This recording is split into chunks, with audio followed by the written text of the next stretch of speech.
आप सभी को हाथ जोड़कर प्रणाम। शुरू करने से पहले एक डिस्क्लेमर देना चाहते हैं। हम हैं हिंदू नेशनलिस्ट।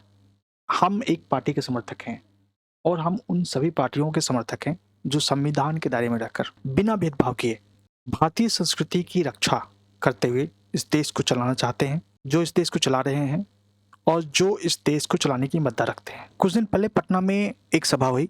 ये सभा राजनीतिज्ञ लोगों की थी।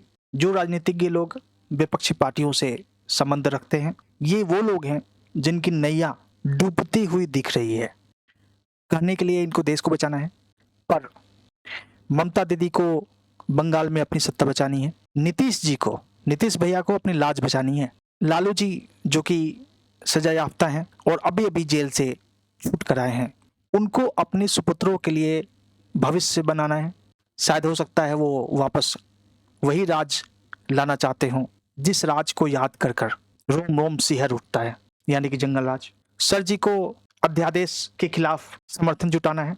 उद्धव जी को अपनी वाली शिवसेना बचानी है, अपना अस्तित्व बचाना है।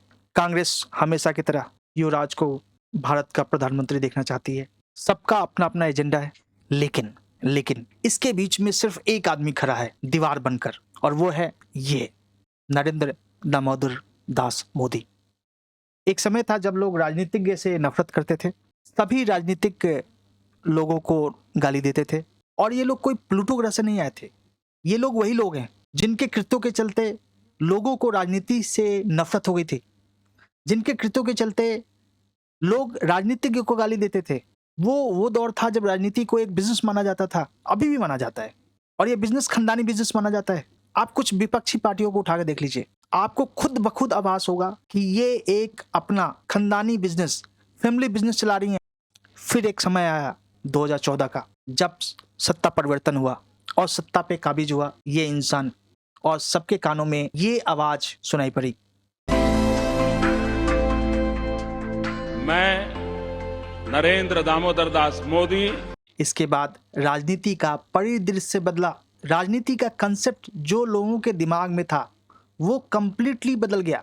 इसमें कोई संदेह नहीं कि इस शख्स के आने से भारतीयों का सर गर्व से ऊंचा हुआ है, भारतीयों का मान सम्मान बढ़ा है, भारतीयों को एक अपेक्षा जगी है, भारतीयों में एक एनर्जी आई है, और आज भी लोग उम्मीद से लबालब भरे हुए हैं। कहने के लिए तो बहुत कुछ है, पर यहाँ मैं ये कहने के लिए नहीं आया हूँ, मैं ये कहने आया हूँ, इन सब लोगों ने जो राजनीति को व्यापार समझते हैं, इन सब लोगों ने जिनको मोदी से नफरत है, इन सब लोगों ने जिसके लिए मोदी रास्ते का रोड़ा है, उन्होंने कमर कस ली है।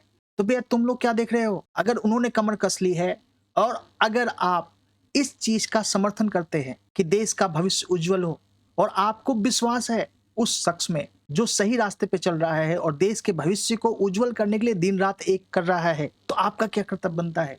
आप भी कमर कसो, शुरुआत करो, जितना बोल सकते हो उतना बोलो, बाहर निकलो, ओपिनियन फॉर्म करो, अपनी बातें लोगों के सामने रखो। हमारी सबसे बड़ी समस्या क्या है, हमारी सबसे बड़ी प्रॉब्लम क्या है कि हम अपनी बातों को अपने दिल में रखते हैं, जहां बोलने की जरूरत पड़ती है वहां भी नहीं बोलते। मन में सिर्फ एक भावना रखते हैं कि मुझे बोलना चाहिए, लेकिन बोलते नहीं है।